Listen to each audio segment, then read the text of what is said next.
Heart and Soul miniseries Adventurelands, Part 16. When I woke up in the morning, I felt oddly refreshed, hopeful even, that I just might survive another day. By the time I got to my feet, I'd remembered just how draining yesterday had been, and was already dreading today. But I did kind of like K9 and Cat. It seemed like I at least had a chance to make them into real friends. That's when I decided to ask the headmaster if I could move into the dorm with the rest of my class. Unfortunately, like most mornings recently, she was already long gone by the time I woke up. I had no idea where she kept going so early, or how she managed to wake up like that at her age. Luckily, as usual, she'd left some food on the table for my breakfast. I ate it with abandon like I did every morning when she was gone. This morning, though, there was something extra. A wrapped present sitting next to the plate of food. On it was a tag that said, "Late happy birthday." When I opened it, I was completely unsurprised to see that it was a boring, practical holster for my new controllers.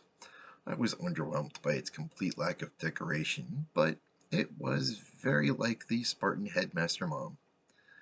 I was a little surprised by the high quality and perfect fit.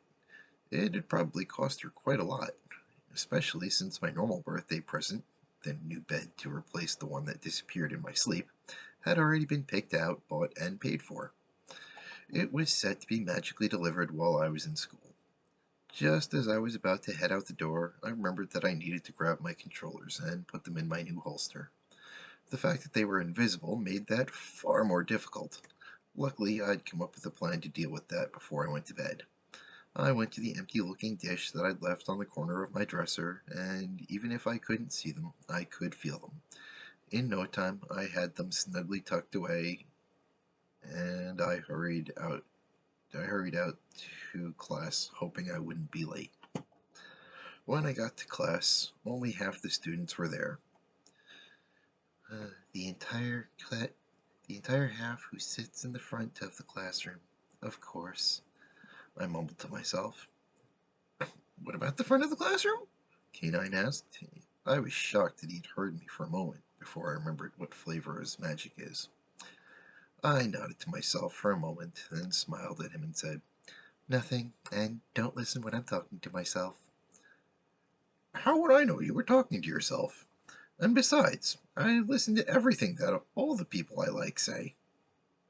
"You like me?"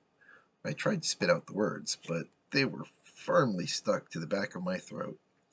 I'd made a friend. Finally! After 16 years, someone who had no idea who I was before they'd met me actually said they like me. Someone who won't assume to know everything about me just because they idolize the headmaster mom. I wasn't entirely sure how to act. I'd done it. I'd finally managed to trick someone into liking me. I almost wanted to jump around, whooping and hollering, but assumed that kind of behavior was a good way to lose a new friend quickly, especially ones with sensitive hearing. After a little more internal celebration, I calmly sat in my seat. I could feel Kat's stare trying to bore through me as soon as I sat down. I wasn't sure what had her so upset, but I was quickly becoming determined to find out. Mr. Peralta came in at that point, and his smile disappeared as soon as he saw the half-empty classroom. He rolled his eyes and let out a disappointed sigh. Of course it's the back half of the class. Hey, Blank said the same thing. What are you two talking about? What could they have done wrong? They're the only ones that aren't even here. Oh. Finally caught on? I laughed lightly, hoping he knew that I wasn't trying to offend him. To my great relief, he laughed along with me. Ha, yeah, took me a minute, but I got there. Do we really have to wait for them? It's not like they don't already know how to do the stuff we're still learning. Since their families are the only reason we've been able to keep the doors open, train kids like you, unfortunately, I do have to wait for them. Bunch of spoiled, entitled brats, Mr. Peralta and I said at the exact same time, strangely, even in the same tone of voice. That was the first time I really took a few seconds to give Mr. Peralta a look over. He was physically a smaller man, but he did have an unproportionately large presence and powerfully distinguished look.